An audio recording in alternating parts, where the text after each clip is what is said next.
મિત્રો આપણા સૌરાષ્ટ્રની અંદર એક કહેવત છે કે ટુકડો ને હરી ટુકડો. આજે એવી જ જગ્યા ઉપર આપણે છે જે પોરબંદર સાયાની અંદર આવેલું ભગવતી અન્નક્ષેત્ર છે કે જે જીવણ ભગત દ્વારા ચલાવવામાં આવે છે અને ટીમ દ્વારા ચલાવવામાં આવે છે. તમે પાછળ જે વાહન જોઈ શકો છો ને, 4 વાહન છે કે પોરબંદરની અંદર ઘરે ઘરે જઈ અને રોજનું 2 ટક જમવાનું આપે છે. અને બીજું અહીંયા અંદર શું શું છે આપણે એ પણ જોશું.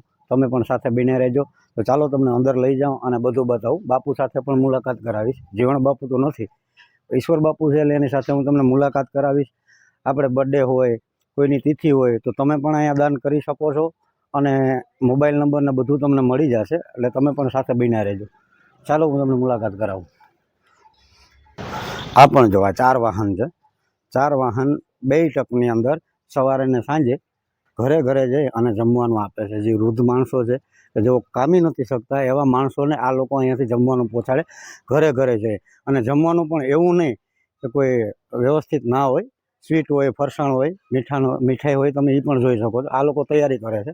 અને આ એક વાહનનો ખર્ચો છે ને, આ 4 વાહનનો આખા દિવસનો 30,000નો ખાલી આનો ખર્ચો ફેરવવા માટેનો છે. તો આપણે હિસાબ કરી શકીએ. એ સિવાય પણ અહીંયા એક મહાદેવનું મંદિર પણ છે. ચાલો તમને અંદરથી એ પણ હું દર્શન કરાવું, પછી આપણે આગળ જઈએ.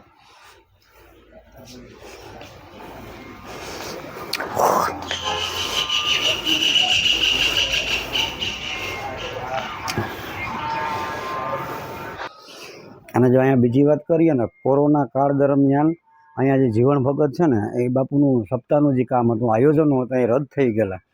જેથી કરીને અહીંયા આટલી તકલીફ ઊભી થઈ હતી કે એમને પોતાના એના દાગીના વેચી અને આ અન્નક્ષેત્રની સેવા ચાલુ રાખેલી હતી. એ સિવાય પણ દાગીના વેચ્યા અને એ પાકિસ્તાન ગયા હતા. આપણે મુંબઈમાંનું મંદિર છે ત્યાંથી એક માળા લઈ આવ્યા હતા. ત્યાં કથા કરવા ગયા હતા, ત્યાંથી એક સોનાની માળા લઈ આવ્યા હતા. એ માળામાં પથરા હતા, એટલે વેચવા ગયા ને એ લોકોએ ના પાડી, એટલે એમને ગીરવી મૂકીને પૈસા લઈને પણ આ અન્નક્ષેત્રનું કામ કોરોનાની અંદર ચાલુ રાખેલું હતું. અને મિત્રો આપણે પણ એવું કામ કરવું જોઈએ. કોઈની તિથિ હોય, કોઈ આપણે બર્થડે હોય, બર્થડે ઉપર આપણે કેકને એવું બધું દેખાડા કરીએ છીએ, એ શું કામ કરવું જોઈએ? અહીંયા તમે 5,000 રૂપિયા જમા કરાવો, 1 ટક કોઈ પણને ભોજન મળી રહેશે. એટલે તમે પણ આવું કંઈ કરતા હોય તો આ ધ્યાન રાખજો. અને ચાલો આપણે તમને બાપુ સાથે પણ મુલાકાત કરાવું, રસોડું બતાવો, આપણે બધું જોઈએ. અહીંની શું શું વ્યવસ્થા છે એ બધું જોઈએ આપણે. મિત્રો જે તમે પાછળ જોઈ શકો છો ને, એ આપણે ભગવતી અન્નક્ષેત્રનું રસોડું છે કે જ્યાં એ લોકો રસોઈ બનાવે છે. હવે જ્યાં મશીન દેખાય છે ને, એ સવારે 1.5 કલાક ને સાંજે 1.5 કલાક આપે છે. 1.5 કલાકની અંદર બાપુ કેટલી રોટલી બને આપણે એમાં? 1.5 કલાકની અંદર 600 રોટલી જેવું બને છે. એટલે આપણે સવારે સાંજ 1 ટકનું 1200 માણસનું ભોજન તૈયાર કરે. 1200 માણસ આખા દિવસનું 1200 માણસનું આ લોકો જમણવાર બનાવે છે. અને 1200 માણસને ઘરે ઘરે જઈને જમવાનું આપે છે. આ મશીન બેન કલાકમાં કેટલી રોટલી બનાવતું હશે?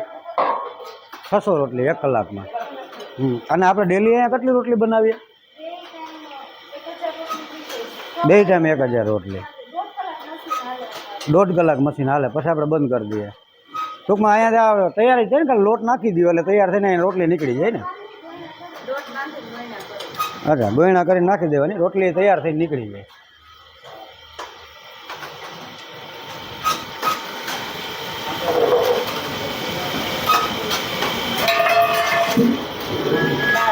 દાળ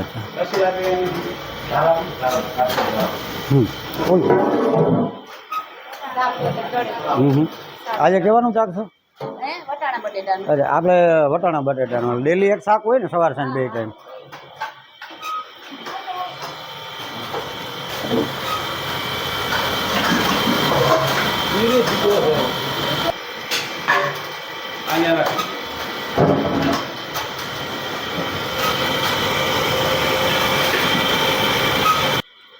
આજે લાપસી બનાવવાની સ્વીટમાં એમ. આ રિક્ષામાં જોઈ આવ્યા ને હમણાં.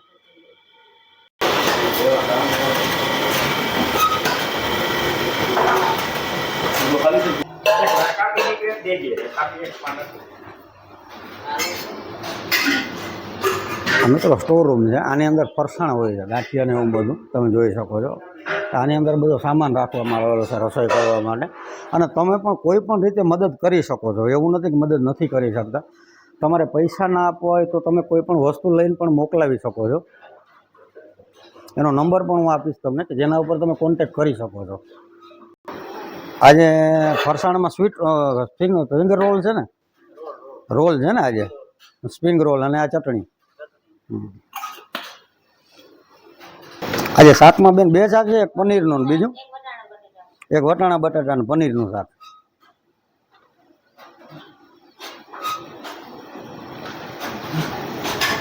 એટલે આજે બાપા શું બનાવવાનું છે ફરસાણમાં?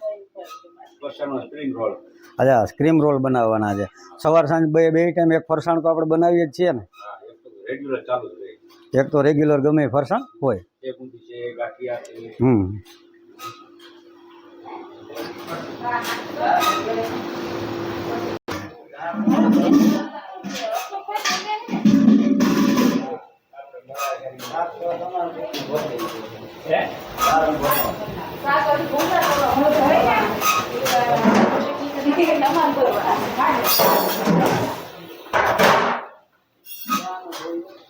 મિત્રો, તમે છે ને કોઈ પણ રીતે અહીંયા પણ મદદરૂપ થઈ શકો છો.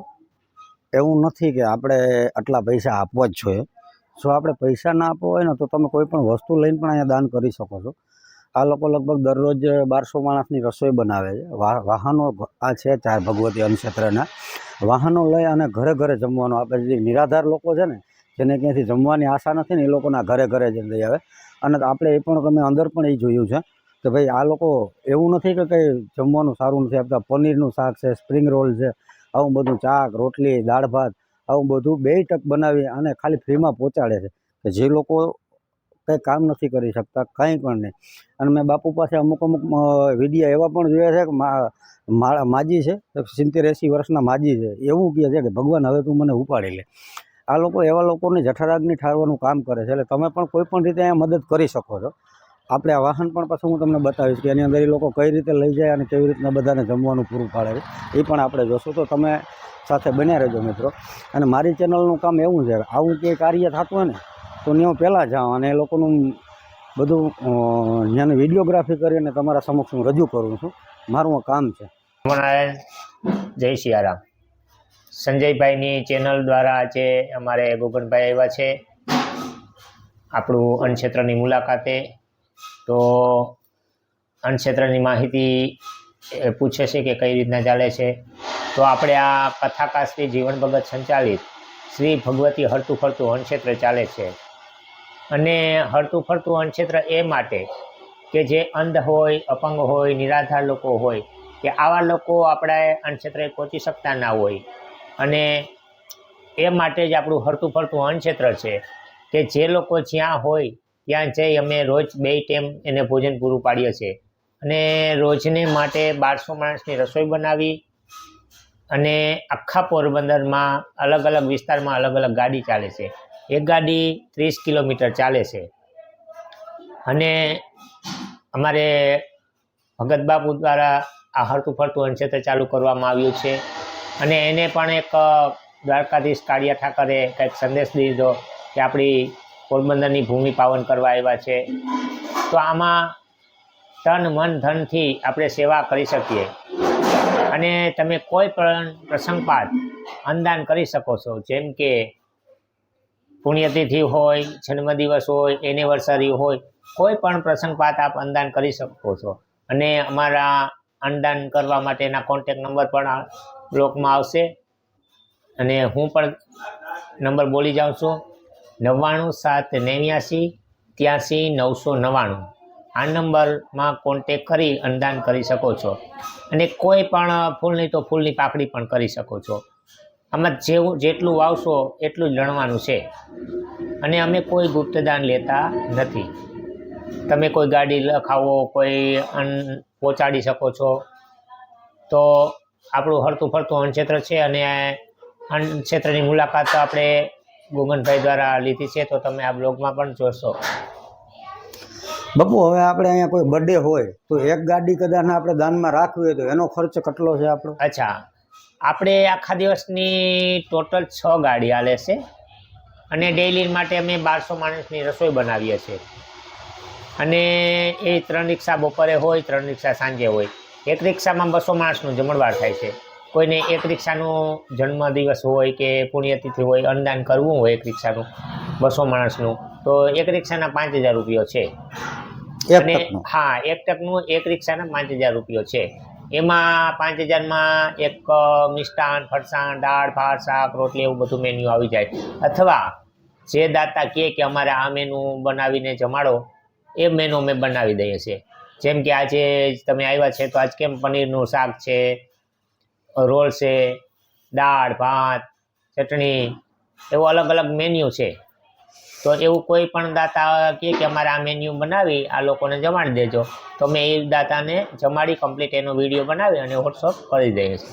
અને બાપુ આપણે અહીંયા એવું તો નથી કે પૈસાનું દાન, કોઈને કંઈ બીજું લખાવવું હોય, અન્ન પણ લખાવવું હોય લખાવી શકે? આપણે એવું છે કે કાંઈ અન્નદાનમાં અન્નક્ષેત્રમાં અન્નની જરૂર હોય છે વધારે, એટલે કોઈને અન્ન દેવાની ઈચ્છા થાય કે આપણે 1200 માણસને રસોઈ બનાવીએ, પણ કોઈને અન્નદાન દેવાની ઈચ્છા થાય કે આપણે અન્ન દેવું છે, ભલે તમે 5 કિલો દો, એ 5 કિલો પણ કરોડનું દાન જેટલું છે. અને અહીં અમારે કરોડોનો માલિક હોય એ ઓરડા, અને નાના સામાન્ય હોય તે ઓરડા, ફૂલ નહીં તો ફૂલની પાકડી દાન આપી શકે છે. અને બાપુ આપણે અહીંયા રોજના કેટલા માણસો કામે છે ને પગારવાળા જ છે ને બધા? હા, અમારે રોજને 20 માણસનો સ્ટાફ છે અને બધાય પગારમાં જ છે. એટલે અમે એક પરિવાર છે, કેમ કે સેવા કરવા તો રોજને માટે કોઈ પહોંચી શકતા નથી, અમારું રૂટીન છે.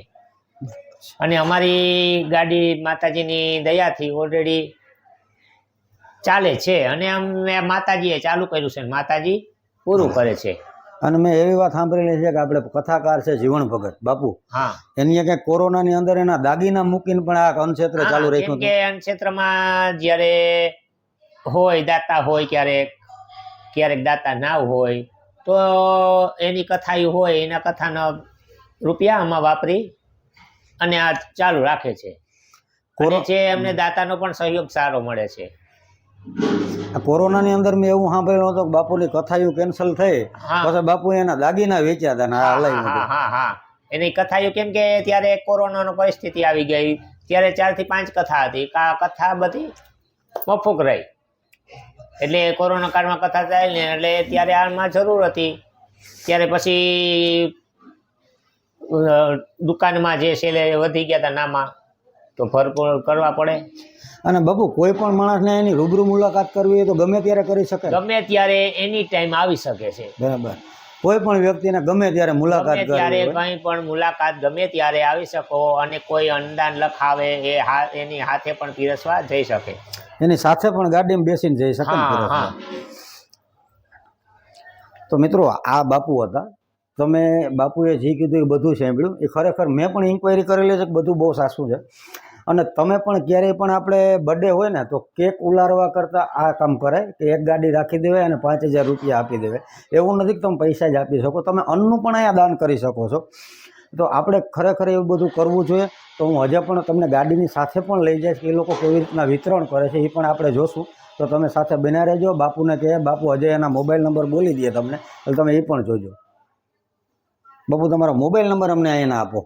આપણે કોઈને અન્નદાન કરવા માટે કોઈ કોન્ટેક નંબર જોતો હોય તો અમારો કોન્ટેક છે 99 789 83 999 99 789 83 999. આ કોન્ટેક ઉપર તમે ત્યારે કોન્ટેક કરી શકો છો. જય માતાજી, ઓમ નમો નારાયણ.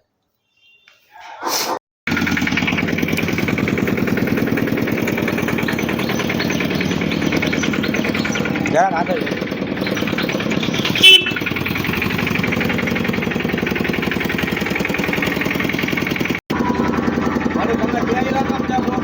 અમે જઈએ ઉદ્યોગમાં. હા, ઘરે ઘરે દઈએ, બીજા રસ્તામાં ઉઠાટ કરે એ બધી દેતા જઈએ. આમાં કાયમ જ જા, છોકરા ન હોય તો, છોકરા હોય તો ન જા. બારના રાણીમાં. હા, રાણીમાં 4 વર્ષ ક્યાં બન્યું તેટલું નહીં.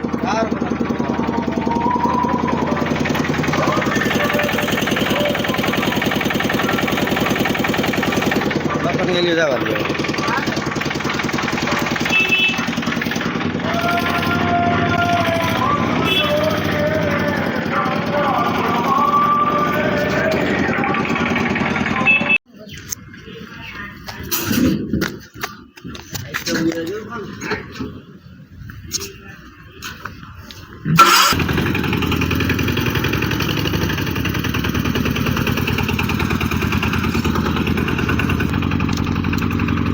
આ તમે નામ જોઈ શકો છો અહીંયા આ દાતા છે આજના અલગ અલગ ગાડીના જે અલગ અલગ દાતા એ પ્રમાણે એ લોકો અહીંયા બેનર પણ મારે છે તમે કયા ઇલાકામાં વાહન લઈને જાઓ?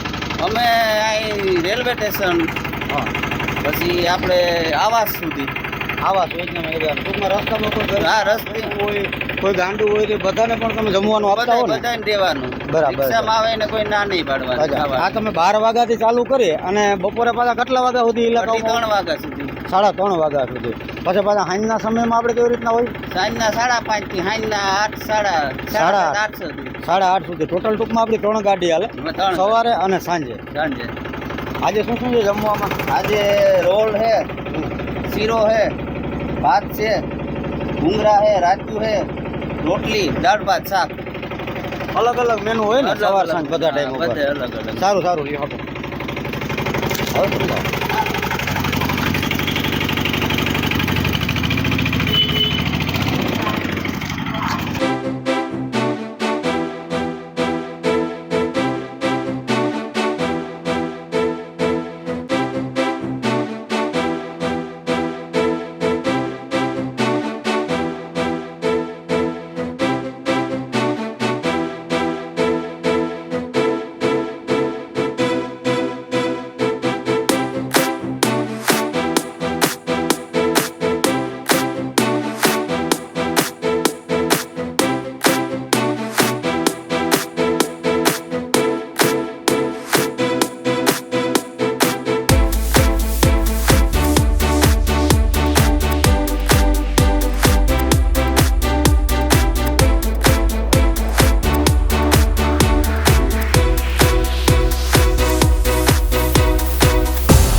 જોયું કે અત્યારે બપોરના સમયે 3 ગાડી જાય છે અને સાંજના સમયે પણ 3 ગાડી જાય છે. એક ગાડીનો આખા દિવસનો ખર્ચો 30,000 રૂપિયા છે, જેમાં જમવાનો આવી જાય છે, ડીઝલ, અહીંયા જે આ લોકો કામ કરે છે એ બધાનું પણ આવી જાય છે. તમે પણ જો કાંઈ પણ મદદ કરવા માગતા હોય તો એવું નથી કે તમે પૈસાથી જ મદદ કરી શકો છો, તમે અનુદાન પણ કરી શકો છો. એના હું નંબર પણ આની અંદર મૂકીશ, તમે જોઈ શકો છો. અને પોરબંદરની અંદર લગભગ આ જે કોઈ પણ નિરાધાર માણસ છે કે જે ડોસું માણસ છે એની આગળ પાછળ કોઈ નથી અને જે કંઈ પણ કામ નથી કરી શકતા ને એવા લોકોને આ અન્ન પહોંચાડવાનું કામ કરે છે. એટલે મિત્રો આપણે બીજું કંઈ ના કરી શકીએ તો કંઈ નહીં, જાજુ નહીં તો થોડું આપણે આ મદદ કરવી જોઈએ. અને ચાલો મિત્રો, તો હવે મળીએ પાછા આપણે પણ નવા વિડીયોની અંદર. તમને જો આ વિડીયો પસંદ આવે તો લાઇક, શેર, કમેન્ટ કરી દેજો. અને કાંઈ પણ ઇન્ક્વાયરી હોય તો તમે કમેન્ટની અંદર પણ લખજો, તો હું પણ જવાબ આપીશ. તમને કાંઈ પણ જોતું હોય, આઈના વિશે માહિતી જોતી હોય તો ચાલો મિત્રો મળીએ આપણે પણ હવે નવા